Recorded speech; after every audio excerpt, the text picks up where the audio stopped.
While everyone is talking about the strategies Alex Almozi used in launching his book, I am going to be talking about something totally different.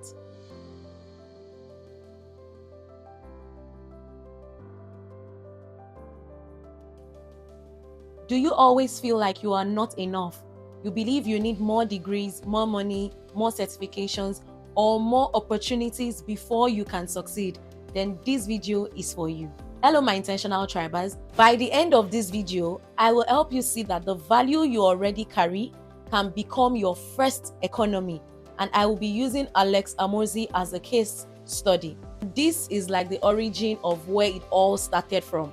But many people seem not to catch that part, but I caught it, and that's why I'm here to share it with you. I decided to use Alex Almozi's story for this video because it's so relatable to this particular video, and so many people are not even talking about this story. All they are talking about is the success story. So I decided to talk about the root story, that is the story before the success. So in the beginning of the book, he talked about how he was looking to scale his gyms. I think at that time he had 6 gyms. So he went to meet one of his mentors and he was trying to get an advice on how he could scale his gyms. And his mentor asked him like some basic questions like, okay, how many gyms do you have currently? He said 6. His mentor was like, wow, that's, nice. How are you able to get clients to fill up this gym? And he did a clear breakdown of his customer financed acquisition, cost of acquiring a customer, the lifetime gross profit, the lifetime value of a customer, and his mentor was fascinated and blown by the breakdown and told him that, in my own opinion, I think you should not own a gym. I think you should teach gym owners how to do all these things you just told me now. And he was like, oh, really? I never thought of it. But on a second thought, he said, am I going to let out my secrets to other gym owners? So he left his mentor's place, and when he got back, he was, pondering over it. And I think at the end of the day, he decided to close down all his gyms and started teaching gym owners how to scale their gyms. And in 2 years, he made his first $1 million teaching gym owners how to scale their gym. Imagine if he did not listen to his mentor. Imagine if he was thinking, oh no, I want to be a proud owner of 10 gyms. I can't afford to, not own a gym. I have to own a gym. I can't teach anybody my secrets. Let them all figure it out. Let me keep running my gym and keep scaling my gym to, 10 or 20 locations. But he decided to do what? To listen to his mentor. This just goes to say and confirm that the true pathway to wealth creation starts from the intrinsic value and not from the extrinsic value. And this is where many people miss it. So many people want to work on a physical business. They want to get their hands dirty on a physical business without them looking inward to see what they already have, what they already carry, and working on that thing. Because it's not visible, because it's not physical, they don't see the value. They think, oh, it can't be that valuable, or people don't need it, or people might not want it. So they don't see the need to work on it. So, and I don't even blame people, because this is the way we've been taught. This is the way we've been wired to always, exert pressure on our physical strength. So we want to show that you are hardworking, it has to be something physical. It has to be something sane. So you can't be hardworking on something that is unseen. You can't be hardworking on, on an intrinsic value that is not seen to the whole world. So people don't get it. They don't understand, what do you mean? You are working on your value. You are working on yourself, because they want to see that thing you are working on. That's why I always come here to shout about the value you carry already, because you'll be shocked at how much it is worth if only you became aware of it. Everyone has value embedded in skills, experiences, and perspectives. But what we truly lack is the awareness of it. One thing I've realized is we tend to look for our value in the wrong places. And by so doing, we tend to focus on our weakness and ignore our strengths. I found a quote by John Wooden, and it says, "Don't let what you cannot do interfere with what you can do." And I think this is where so many of us miss it. What we cannot do is what we actually focus on, and ignore what we can do. because we believe that very thing we can do is maybe not valuable or not needed in the marketplace. Most people don't know the definition of value. And I don't want you to be like most people because you're an intentional tribe member. So I'm going to tell you the real definition of value. Value is what you know, what you can do, and who you can serve. And that is your ability to serve someone other than yourself.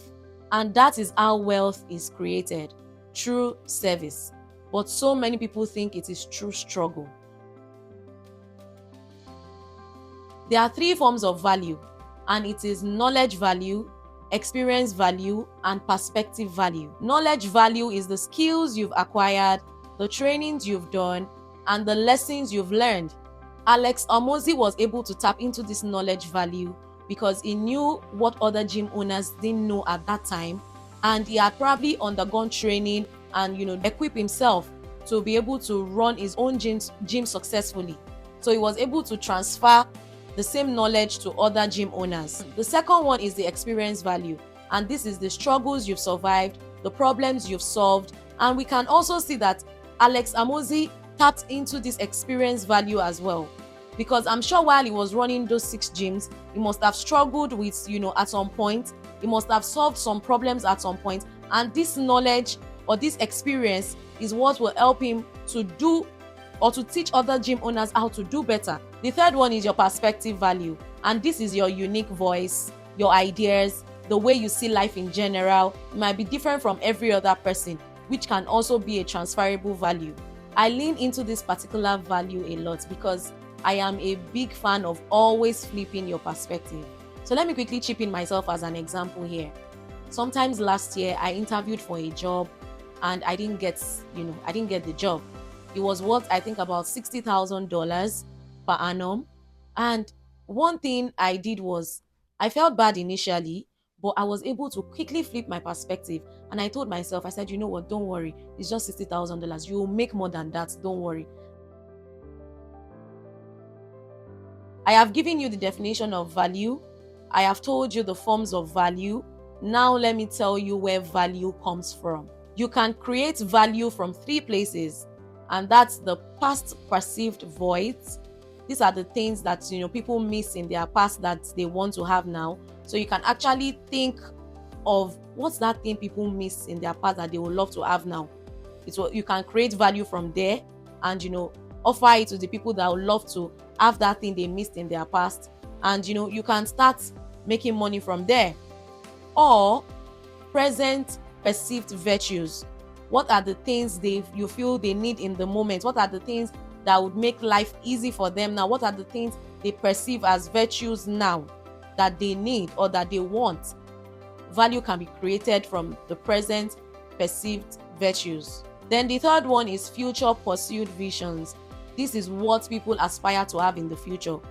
Things people would, maybe they look forward to have in their future, to secure their future, to make their future, maybe what's the while. And it could be trust, it could be insurance, it could be anything you can think of that will actually serve people in the future. This means you can actually serve people from 3 places or create value for people from 3 places. And that is the past perceived voids, the present perceived virtues, and the future pursued visions. Your value is your currency. Don't sleep on it. Why value is your currency is because this is what you dispense to solve problems. Money flows to solution, and solutions come from the value you carry. And this is how Alex Omozi dispensed his currency. Instead of solving his own problems, he helped other people solve theirs, and they paid him for it. What he traded was his value, not his degrees, not his certifications, not his money, not even opportunities. All he traded was just his value.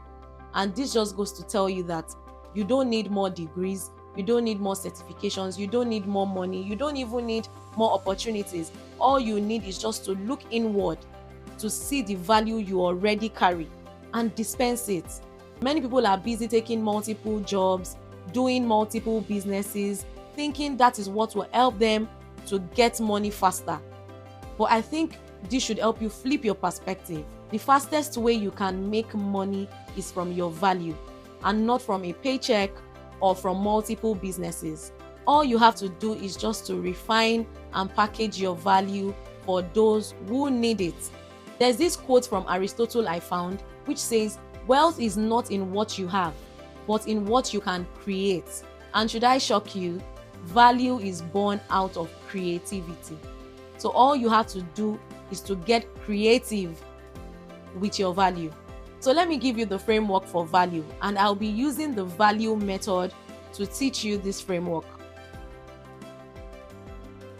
The first thing is V, and that is validate. Identify what people always come to you for. We all have that one thing people come to us for, but we are not just always conscious of it most of the time, because we do it without the use of conscious resource or effort.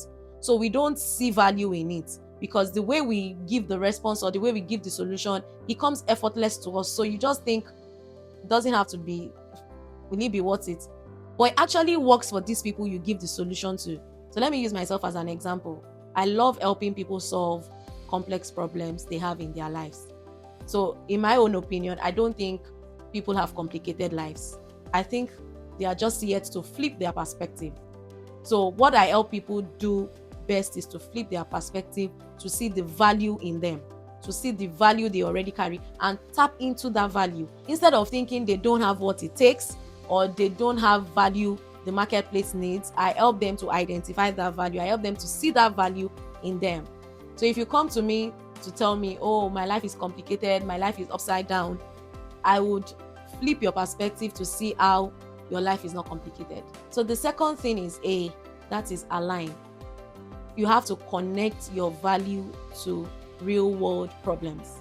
Here you have to ask questions. What are the problems those that come to me face really? What are the things they see as problems that my value can be a solution to? Like I said, my value is to help you see the value in you. So what you see as problem, I would give you a solution to it, and I would make you see that it's not a problem. The third thing is L, that's leverage. With leverage, you don't even have to be great to do great. All you have to do is to learn how to use it. Use different platforms to showcase your value and reach out to people to help you amplify it as much as they can. Leverage is actually what separates the rich from the poor. And either ways, you are being leveraged, whether you are using it or not. So choose the side you want to be on. Do you want to be on the leveraging side, or do you want to be on the leveraged side? The fourth thing is you, that is utilize. You need to start with what you have currently and share consistently. Most people start, but they don't stay consistent because they despise the days of their humble beginnings. So they think, oh, I don't have what it takes, it's too small, I'm waiting for it to be big, I want it to get bigger first before I start to share. No, even if it feels small, start. Just start regardless. Just press the start button. That's all you need. You'll be shocked at what you will get on the other side of start. But if you don't start, you will never get to the other side. So the best thing you can do for yourself is to start. The fifth thing is to expand. Here you can package your value into courses, into communities, products or services, and start selling. Build systems and structure around it. This is where many people miss it as well, because they think, oh, I have expanded, I have packaged it, but nobody is listening, nobody is buying, nobody is doing anything. So they abandon it and switch to another thing. And let me go and start something else. It seems this is not working. Don't be quick to abandon it. Don't be quick to conclude that people don't want your value or people don't need your value. Don't be quick to make that decision. You need to till the ground, really till the ground before you draw up conclusions. This is my challenge to you. Write down what people always ask you for help with. Even if it's more than one, just write it down. Then look at the list and see the one you solve effortlessly. The one that, when they wake you up from sleep, you will just keep pouring without the use of any effort or conscious resource. That is your first clue to your first economy. Honestly, I wish someone did this for me years ago. I wish someone was bold enough, audible enough, or just amplified this message enough, because it will have saved me years of trial and error. Trust me. And that is why I am doing this. That is why I am showing up on your screen to help, even if it's just one person, get it right. So don't think your value is somewhere outside or missing in the loop. No, you have to look inward to find that value. And that's why I'm showing up for you, because I don't want you to go through years of trial and error. I hope you are able to take lessons from Alex's story and some nuggets I shared in this video to start creating your own economy. Put this at the back of your mind. Your value doesn't decrease based on someone's inability to see your worth. So don't let people who don't see your worth hinder or stop you from sharing the value you already carry, or showing up to share the value you already carry. So if you found this video helpful, kindly give it a thumbs up, share your thoughts in the comment section. I would really love to hear from you. Share this video with another intentional soul. Most importantly, subscribe. And don't forget to stay intentional with your actions, and I'll see you in the next video.